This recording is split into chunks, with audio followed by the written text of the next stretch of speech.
Hello, welcome to Searching for Service, a show designed to help current and future Rotarians find purpose through service. Our show's promise is a dedication to sharing stories, experiences, and opportunities for those searching for service, and how Rotary has been the organization to bring it all together. The goal of the show is to grow the Rotary family by connecting through service projects. I'm Kelly Kirk, and with me, Joseph Kirk. The infamous Joseph Kirk. And we have an incredible special guest with us today, somebody who we know, like, and trust very, very much, too. So, Joe, do you want to give a nice little introduction to who our guest is today? Yeah, today we are lucky enough to have Tom Gump. He has many roles within Rotary and has served just about all of them, but currently is the aide to the Rotary International President nominee. And remind me the name of the nominee. Stephanie Yurchik. Thank you. I'm going to get spanked for that later. But, Tom, you are a former District 5950 governor. I mean, you've been president. You've kind of done it all. And I think really to start us off is, how did you get started on this amazing Rotary journey? Well, thank you very much for having me today, and that is a great question. Actually, back in 1996, I wanted to join Rotary. I was an assistant district attorney living in the Atlanta area at the time. Hotlanta. Sorry, Hotlanta. had to. Yes, Hotlanta.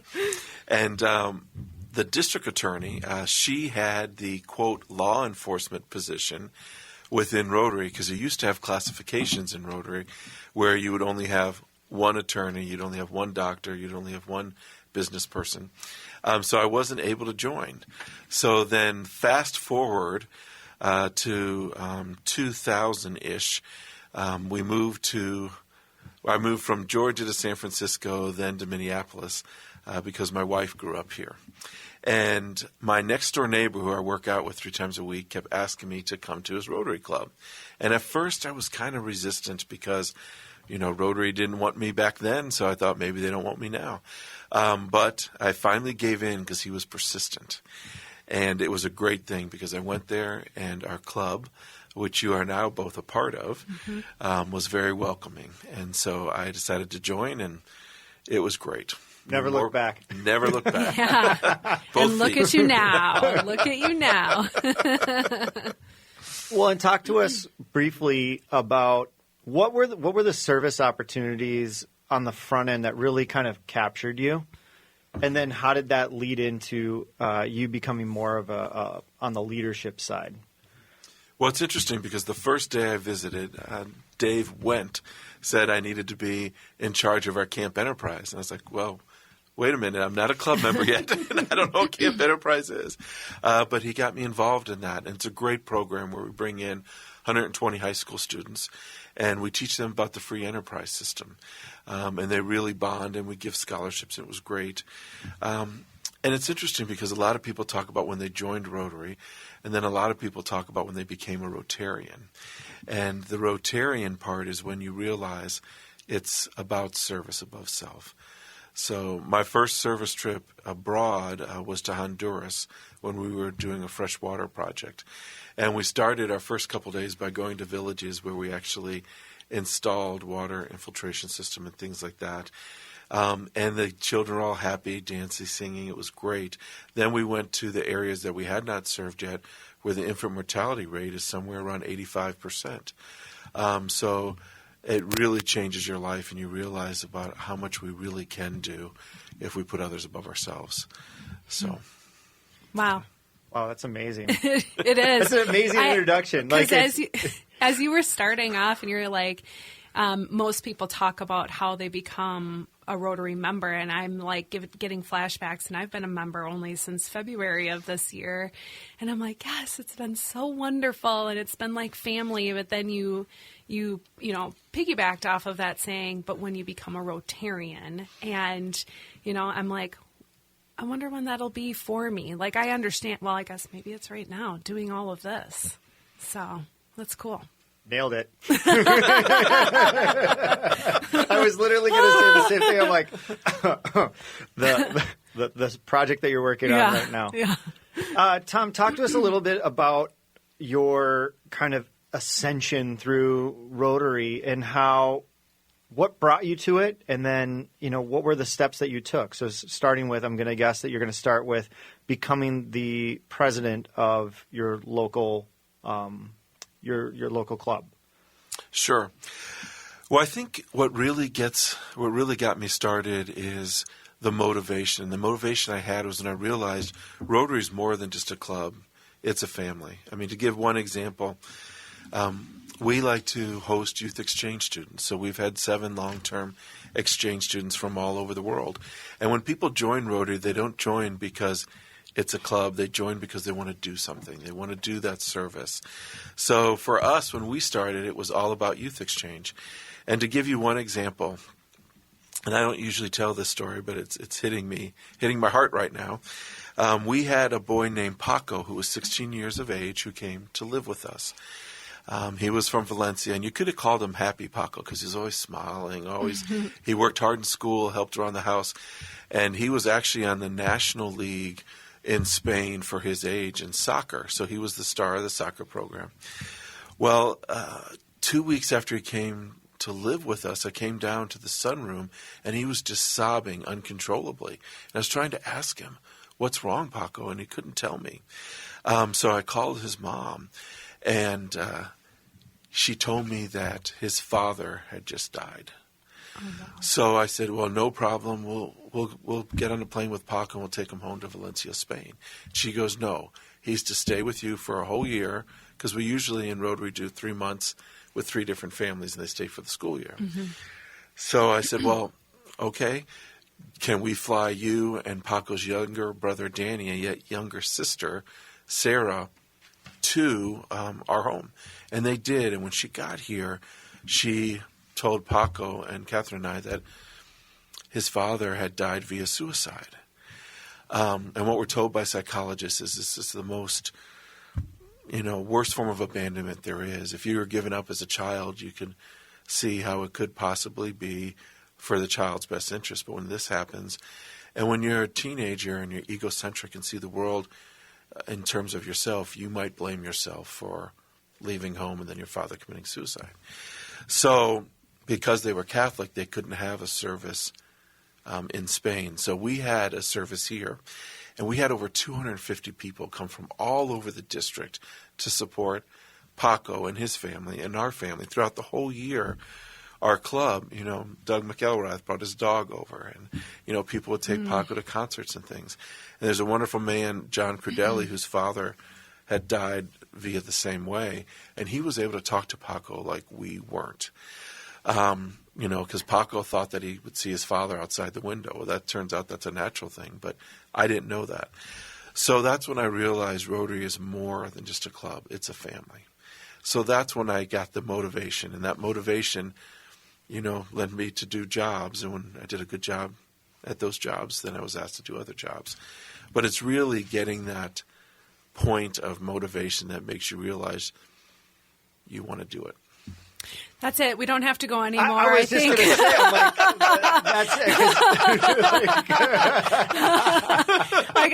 I think we hit it home here. But it's interesting. We all try to kind of boil down why we make the decisions we do, and having that powerful story, which I'm sure is inspiring to the listeners on here, Rotarians or not, of, anybody who's listening to this show is compelled to do something more, serve and do all of these things, and to probably hear, the mechanism that was the thing that triggered you to continue to serve. I think it's going to trigger that same thing into other people. So thank you for sharing that. I think that was an amazing share on what made you commit to leadership. And look at where you are. Incredible, and we're so proud of you too. We don't get enough opportunity to say that because you're so busy and all over the place. But we're so honored when you're at the meeting in the morning. It's like, "Hey, Tom," and even that's too brief too. So yeah. Well, you look like you had a question. I was going to ask you, can you share what has been your favorite service project? Wow. There's been so many that have been so impactful. I would have to say anything we do, any service project that we do, I get a lot out of. And it's interesting because our club is a traditional club. So we do things for the audience such as packing food for the hungry, raking leaves for people who can't rake leaves, even picking up trash along the side of the highway. And they all have been impactful for different reasons. But I would say what Rotary's doing to cure polio is probably the biggest and most impactful thing that we're doing. I mean, this will be only the second time in the history of the world that we've eradicated a disease. Yeah. So there are... Smallpox is the other, correct? Yes, Yep. correct. So there would be millions of people around the world who would be crippled right now if we weren't vaccinating our children. So I see that as the most impactful because it's showing that when people go together, even if it's an audacious goal, and we work together, nothing in Rotary gets done just because one person is doing something. It's together. We're working together to get things done. So I think that's a great example. And it's a perfect segue into our next segment where you talked about how our club is a traditional club. We're going to get into the different forms of clubs, the things that we're doing in terms of membership, and how Rotary is answering the call to continue to serve the community. Love it. Thank you, everyone, so far for tuning in. As a reminder, you're listening to Searching for Service, brought to you by District 5950 and 5960. I'm Kelly Kirk. And I'm Joseph Kirk.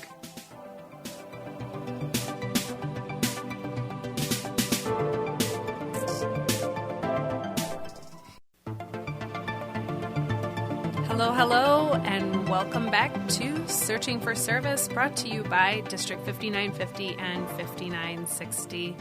I'm Kelly Kirk. And I'm Joseph Kirk. And as a reminder, we love 5-star reviews. 5-star reviews. You're not going to follow me on that? No, I love it. Love it. No, there's nothing else. Mic drop. Done. 5-star reviews. Oh, okay. All right. I'm doing the proper husband thing, just nodding my head, saying yes. And all you listening, you can't see it, but I am nodding my head. All right. Joe, why don't you share what our next section is going to, what it's going to involve? Yeah, Tom, one of the other of the many hats that you wear, you are a member of Rotary International's membership committee. And we all know that membership is truly the driver for all that is Rotary. Service is what we do. Membership is what we are about. And, you know, as all things, you know, we go through our transformations and our changes and all of these things. And, you know, just talk a little bit about how Rotary International is approaching membership and what their goals and aspirations are for the local clubs. So Rotary is doing the right thing right now by conducting surveys. Over the last 2 years, they conducted 3 surveys to various participants. Participants is the word we use because it's not just members, it's people who receive our services, you know, the youth exchange students and the families that host the youth exchange students, the people who we serve. And what we found out is that in order for Rotary to survive, and I think it's true with any organization, you know, we are delivering a product. Rotary is a business, and the product that it delivers is club experience. So if the club experience is good, a club thrives. It accomplishes what it wants to accomplish, whether it be service projects or growing more members or raising money for good causes. But if a club doesn't survive and doesn't thrive, it's because maybe the ideals aren't matching up with what people signed up for. So the important thing to do is to do an assessment, do a survey, and find out what our club members want, because we want to give them the experience that they want. And then what we can do is we can change if it's an easy change to make, or put some time, even if it's a big change, and give them what they want. So Rotary is focusing on the club experience. Because if people leave Rotary, they're not leaving Rotary International, they're leaving a club. And they might not know there's other clubs that meet different ways.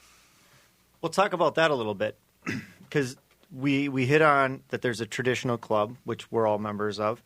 But how else has Rotary adjusted its focus to include and really foster a creative membership ability? Well, thank you for the question.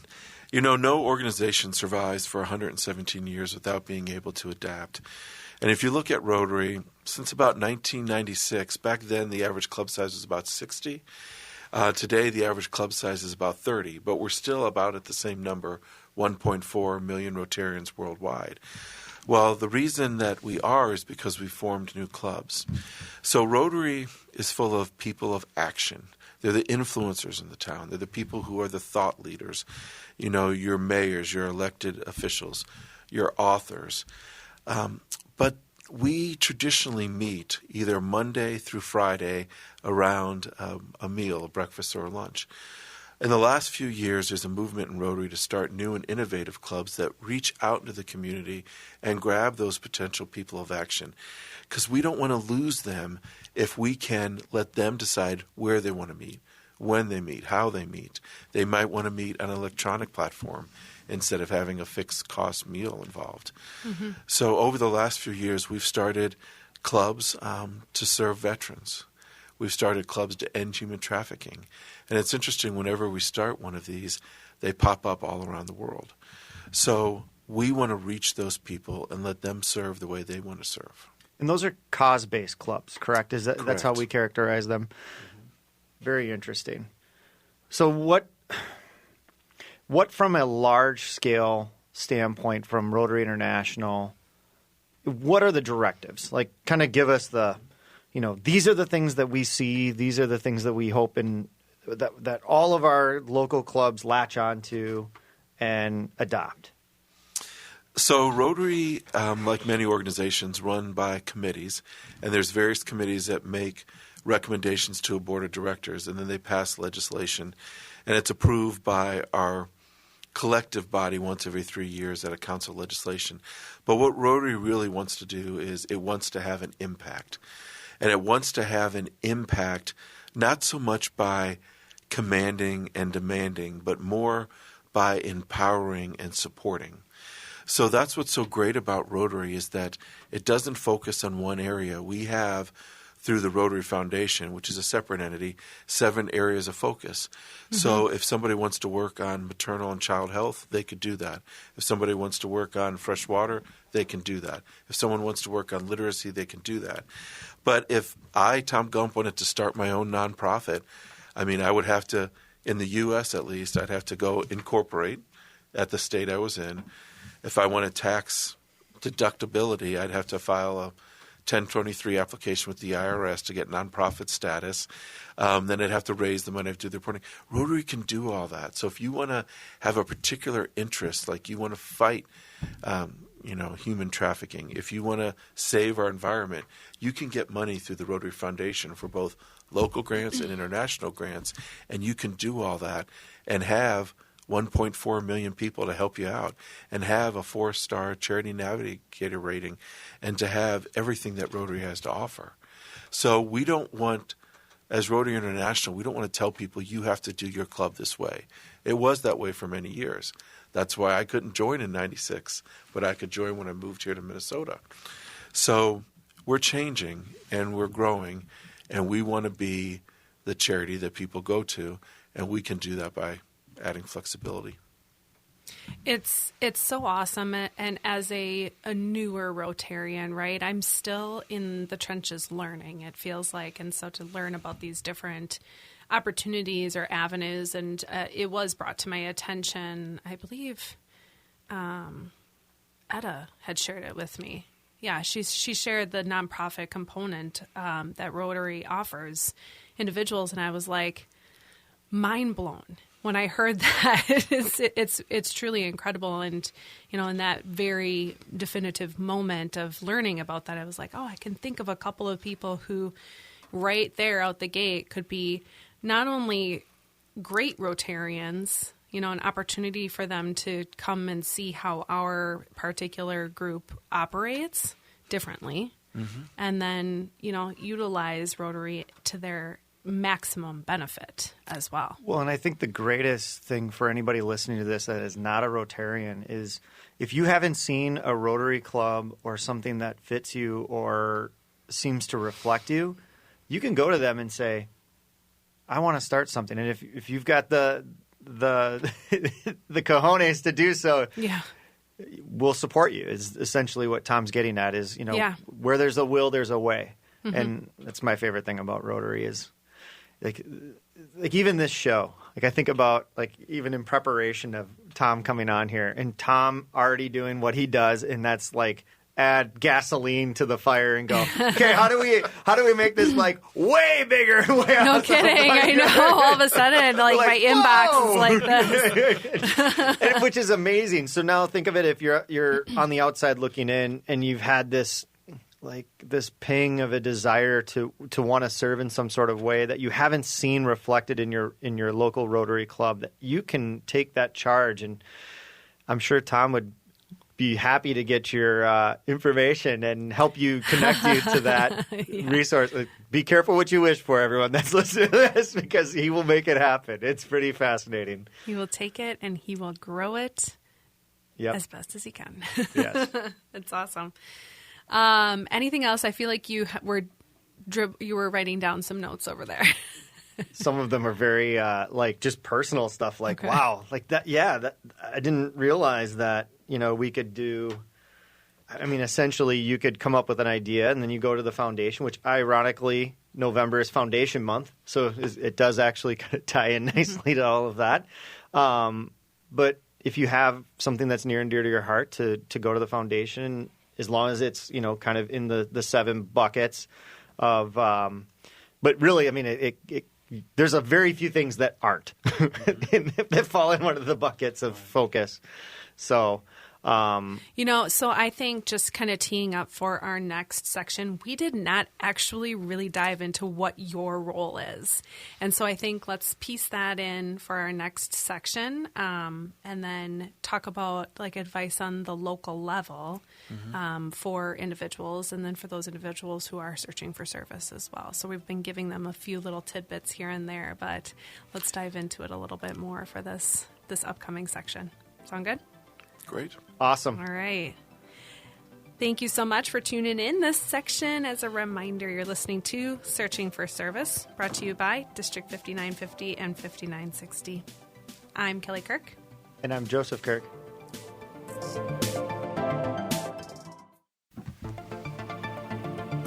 Well, hello, and welcome back to Searching for Service, brought to you by District 5950 and 5960. As a reminder, you can find us on your favorite podcast platforms. I'm Kelly Kirk. And I'm Joseph Kirk. And with us, as a reminder, you have Tom Gump, our special guest. He is the aide to Rotary International President nominee, Stephanie, I'm going to butcher it, Urchak. Urchak. Just think your chick. Well, there we go. Perfect. Just say it really fast. Perfect. Lloyd's in the background giving me 2 thumbs up. You're good, Kelly. You're good. So I teed us up from the last section that we were going to dive in a little bit further into Tom Gump and his role and what that actually means, so our listeners know exactly who is Tom Gump. Who and is what he? exactly do you do? What do you do? So take it away, Tom.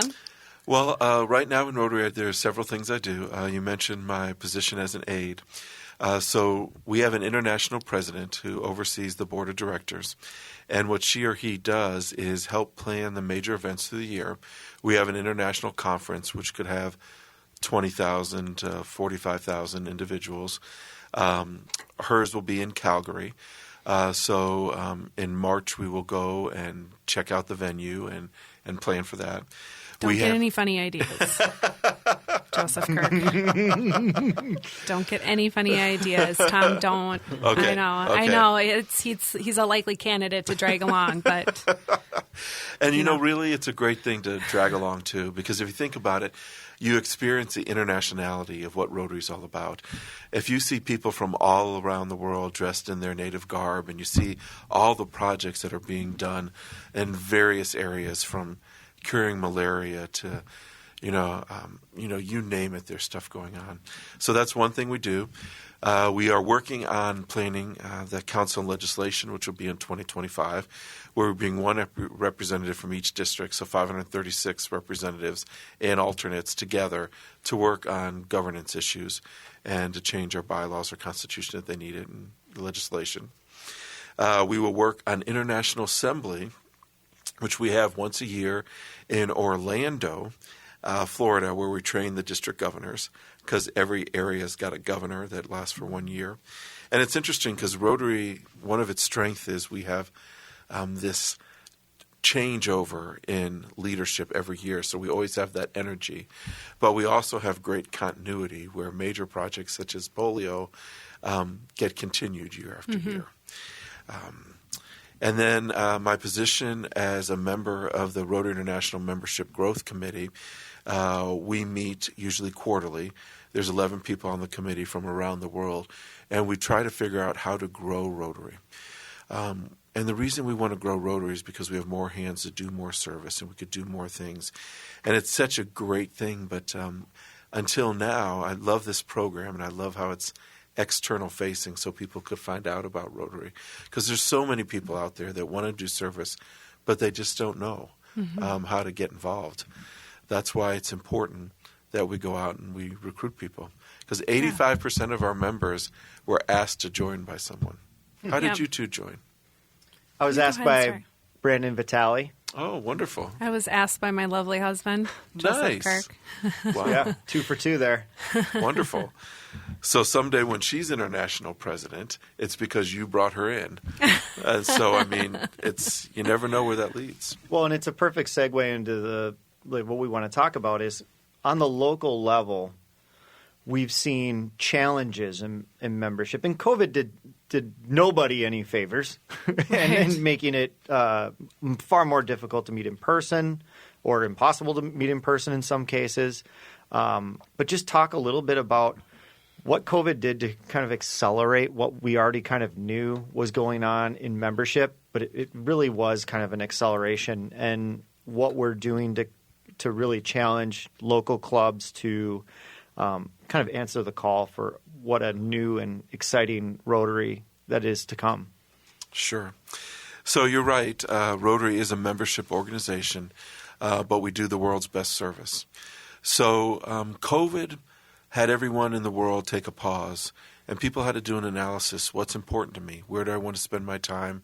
Where do I want to spend my dollars?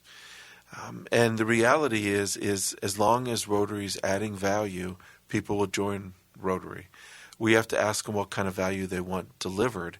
But Rotary is delivering a lot of value. I tell you, in my personal experience, a couple of years ago, one thing I wanted to work on, and our club is so supportive when any of us want to do something, I wanted to help the refugees from Afghanistan because they are our new neighbors. And I was realizing that they weren't getting the services and what they needed.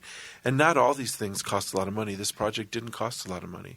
We started a community corps for Afghan refugees. Rotary is so good because we really do have the leaders in our community. In our club, we have the mayor, we have the school superintendent, we have the executive director, the community foundation. And we're not even the largest club in our city, but we have all that. So what we started doing is we started bringing in those individuals. And the most important thing we did was we asked them, what do you need? And what we thought they needed wasn't exactly what they really did need. What they wanted to do is they wanted to get jobs, but they couldn't get jobs because they couldn't drive to the jobs, and they couldn't get a driver's license because they didn't have the driver's license manual for our state translated into Pashtun and Dari. Well, I just had brought in a friend of mine, Peter Williams, to join our club. You guys know Peter. And, we couldn't Google Translate. And we didn't really think it was good to spend $30,000 to have it translated. Well, Peter works for a hedge fund, and he said, we have special software, we could do that. So we did that. And then every couple of weeks when we met with these groups, sometimes we had 100 people there, they would say, there had 5 or 6 people get up, I got my driver's license because of what we did. And that added so much value. And it was interesting because when we started this, I thought, we'll get new members into Rotary. But what it really did was we did some of that, but also some of the members of our club who were not really engaged in other projects, they wanted to do this. So we started engaging them. So the point is we can have huge impact just with connecting people. I know we talked about the dollars that come in from the Rotary Foundation. That's there too. But we could also do it with not a lot of money because we have good people. It's beyond incredible. What, like that story alone right there, when we heard that at the Rotary, when I heard it at our Rotary meeting, I was like, kudos to you, Peter. That's so awesome. You just think about it. I mean, I have had to go to the DMV and have had a heck of a time. I can't even imagine being somebody who is, new to the country and trying to just go through those motions, but then having the support from Rotary and how much that just kind of, fast-tracked everything for them, too. So Rotary's good for the people we serve, but it's also great for the people who are doing the serving. Because Peter feels great. I mean, no one joins a club to do nothing. People join Rotary because they want to make the world a better place, and that's what we do. Yeah. Well, and I think that the law of receptivity is a very natural thing that we all need. Like, that was the thing that I learned is, well, I can give all day, but unless I let somebody help me or ask for help, that cycle's never completed and my cup never fills up. Mm-hmm. And I think that's a really great component of Rotary that is we can't measure it. We can never measure that, right? And, you said something in your answer there that I think that is worth talking a little bit more about is we asked what our community needs and then we responded. Now, let's talk a little bit about our clubs and say, is there a direct reflection to the success of clubs that do listen to their community and clubs that maybe continue to do things the way that it worked out, in the past? Not to say that it hasn't worked, but maybe it's not working as effectively as it should now. So some of our traditional clubs have been around for 117 years. And, let's face it, it's hard to change a culture because to change a culture, you have to change people. And to change people is difficult. No one likes change except a baby with a wet diaper. But if we About to learn that one. That'll be coming soon. Yep. Sure will. And now you'll think of Tom every single time you change a wet diaper. Tom. But the reality is Rotary can help, and it has a change model where you can actually do an assessment, a simple survey. Do you like how we meet, where we meet? Do you like our socials? Do you like our service projects? And then you can see, you could paint a picture for them. If we do this change, it's going to get you where you want to be. Maybe we have more people that could do more service projects. And then we can nurture the people along who are kind of resistant to change. We could do an assessment to find out what kind of tools we need, and we can make that change. When we have our President-elect training seminars, we always have 3 questions come up. We have our President-elects, or people about to be run their clubs, say, well, how do I get members in? I'm afraid of public speaking, and how do I make a change without alienating people? Well, we can do it, and we can support them doing it. But those little changes to get people what they want make a huge difference. Now, the new clubs, they bring in the culture that they already have. So, and if you look at it, our new clubs are more diverse. Our Rotaract, which is our younger group, our college-age Rotarians, they're 53% female. Our traditional clubs aren't that high yet, but we can get to gender parity. But the new clubs, they're starting at gender parity. So that's what's so exciting about the new clubs. All right. Thank you so much, Tom. Appreciate that. That's some really exciting stuff. It is. Yeah. As a reminder, you're listening to Searching for Service, brought to you by District 5950 and 5960. I'm Kelly Kirk. And I'm Joseph Kirk. Come back for the 4th segment.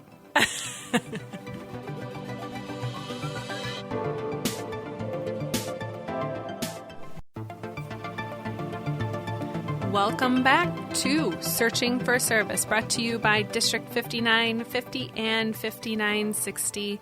I'm Kelly Kirk. And I'm Joseph Kirk. And just a quick reminder, you can sponsor a show.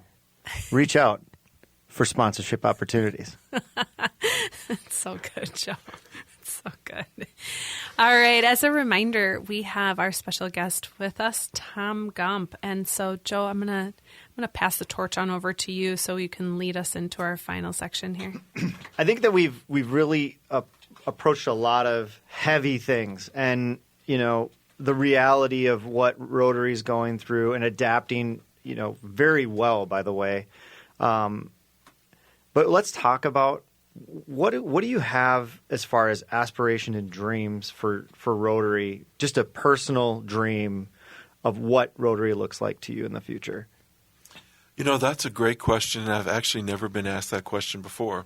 And the visual that popped in my mind is, from the 70s, that Coca-Cola commercial where everyone's holding hands and singing, together they work together to make the world a better place.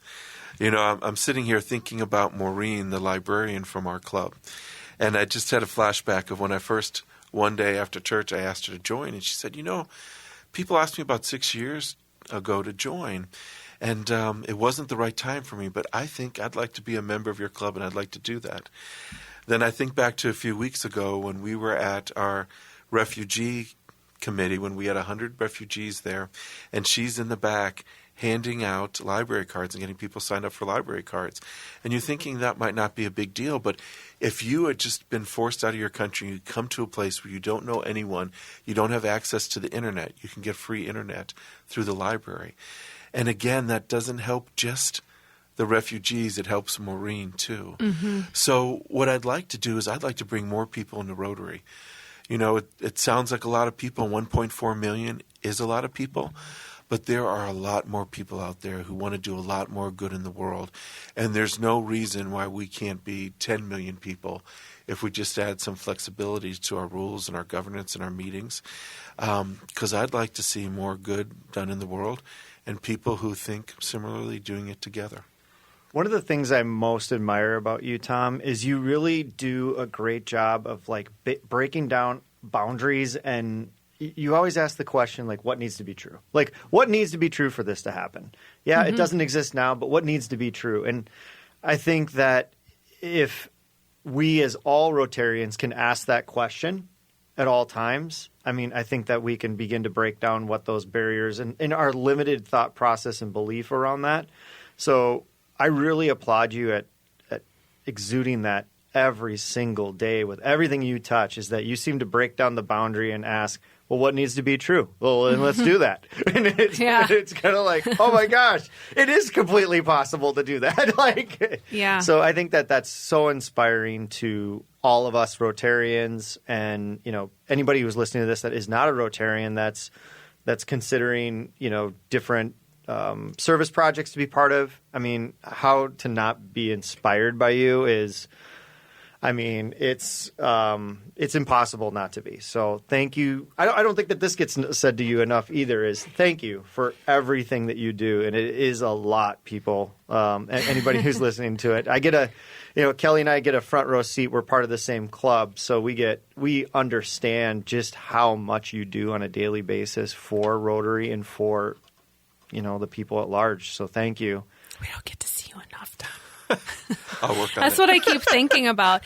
I do just want to share something real quick with you, so I'm going to go a little bit off the page here. But I did have somebody, it was actually a former client of mine, who reached out. She said, hey, I noticed you're doing stuff with Rotary, right? I said, yeah, I just joined. And it couldn't have been but a month and a half being a part of Rotary and Edina Morningside. And she said, gosh, I have had a heck of a time trying to get in to just visit a Rotary. And I said, really? Really, really, really. So I did invite her, and unfortunately, the day that she was supposed to come, something popped up in her schedule. But I keep thinking just about what you were sharing and how it really, like, I need to reinvite her and show her that what she thinks is ultimately true about Rotary, or what she has encountered with Rotary so far, is not it's not the definitive thing that is Rotary, right? It's Right. just the avenue that she has tried so far is just not actually working for her. But let's have her over to Edina Morningside and in the morning, and have Tom Gump there too. Like, we need Tom Gump to talk to Leslie. I would be happy to talk to Leslie or anyone else because, Yeah. and thank you for thanking me. But the reality is, I get so much more out of Rotary than I could ever put in. I mean, I was working on a grant for the Ukraine right before the war started. And the war started, and it turns out the gentleman I was helping, his father was district governor. So, I was able to bring Ukraine to the United States. And Ukraine is growing members right now. They are up 20% since the beginning of the war. And they're still meeting. They're meeting electronic. Yes. And you know what they're doing? They're all learning to be firefighters. So then when a building gets bombed, they could put that out. We have friends and family from around the world. Every exchange student that comes lives with us. We go visit them. I mean, if we had youth exchange people all end up being, governing their countries, we wouldn't have wars in the world because it's a communication. And if we can let your friend know, Leslie, whatever you want to do, whether it be local service, whether it be international service, whatever she wants to do, if she just wants to connect with people, she can see the good in the world if she joins Rotary. She's done some incredible things, both locally and nationally, but internationally too. And so I think just how Rotary can service her would be wildly beneficial, and vice versa, because she's got an incredible story to tell.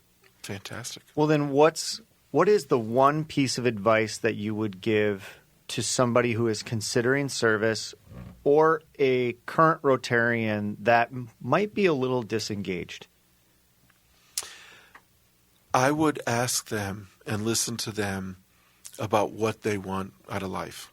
Everybody wants to have meaning and purpose, and Rotary can give you that meaning and purpose in so many different ways. I look at my son, who is an interactor. That's the high school version of Rotary.